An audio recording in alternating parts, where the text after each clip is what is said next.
नमस्कार बंधुरा आज के आमी निये एसेछि आपनादेर जोन्नो खूब सुंदर एकटी पायेसेर रेसिपि हेमकणा पायेस।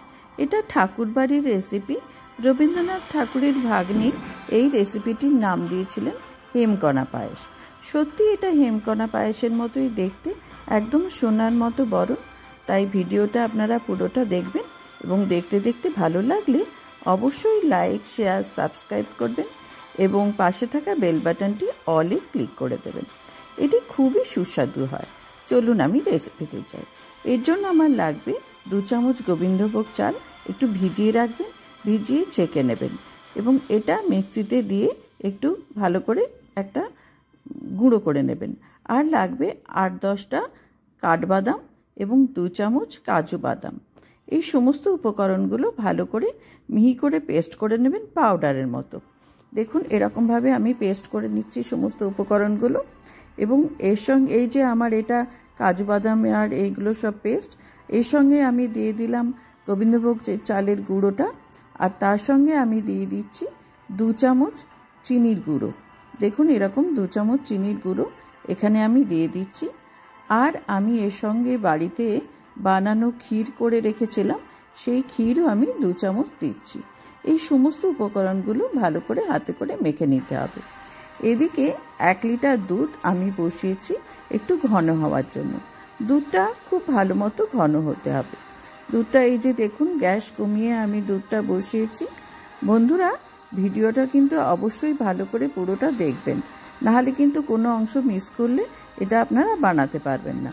দেখুন ওই যে এটা হয়ে গেছিলো, সে থেকে আমি এরকম ছোট ছোট করে গোল গোল করে বানিয়ে নিচ্ছি।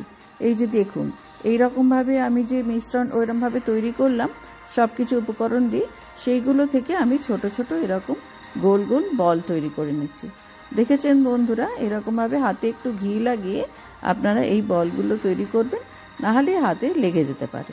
এরকম ভাবে আমি বলগুলো সমস্ত বানিয়ে নিচ্ছি। আমার সব বলগুলো বানানো হয়ে গেছে। দেখুন আমি সব ছোট ছোট করেই গড়েছি, আপনারা প্রয়োজন হলে একটু বড়ও করতে পারেন। আমি একটু ছোট সাইজেই করেছি। বন্ধুরা এইবারে আমি যে দুধটা গরম করে রেখেছিলাম তার থেকে একটু দুধ নিয়ে তার সঙ্গে আমি কেশর দিয়ে একটু ভিজিয়ে রেখেছি। কেশরটা দিলে স্বাদেও খুব ভালো লাগে আর দেখতেও ওই সোনার বরণই হয়। এবারে দুধটা আমার এখানে অনেকটাই ঘন হয়ে গেছে। আমি এই অবস্থায় যে গোল গোল বলগুলো করে রেখেছিলাম সেগুলো দিয়ে দেব। এটা দিয়ে কিন্তু মানে দুধটা ঘন হওয়া যখন অনেকটা ঘন হয়ে যাবে তখনই আপনারা এইগুলো দেবেন, কেন কি এইগুলো যদি দিয়ে বেশি ফোটান তাহলে কিন্তু এইগুলো দুধের সঙ্গে মিশিয়ে যাবে। তাই জন্য দুধটা যখন অনেক ঘন হয়ে যাবে তখন এইগুলো দিয়ে দেবেন। এর ভেতরে চিনি দেওয়াই আছে, তাই এবারে আমি অল্প পরিমাণে চিনি দিয়ে এই কেশরের দুধটা দিয়ে দিলাম। ব্যাস মোটামুটি আমার হয়ে এসছে দেখুন। আর এখানে আর কিছুই লাগবে না। এটা খুব সুন্দর খেতে হয় বন্ধুরা, আপনারা অবশ্যই একটা বানিয়ে খাবেন। এটা একটা রাজকীয় ব্যাপারও আছে, ঐতিহ্যবাহী এই খাবারটি। আপনারা অবশ্যই ভিডিওটা দেখে নিজেরা বাড়িতে তৈরি করে খাবেন। ভিডিওটা ভালো লাগলে লাইক শেয়ার সাবস্ক্রাইব করবেন। ভালো থাকবেন, আমাকে জানাবেন কেমন লাগলো। সকলকেই শারদীয়ার শুভেচ্ছা।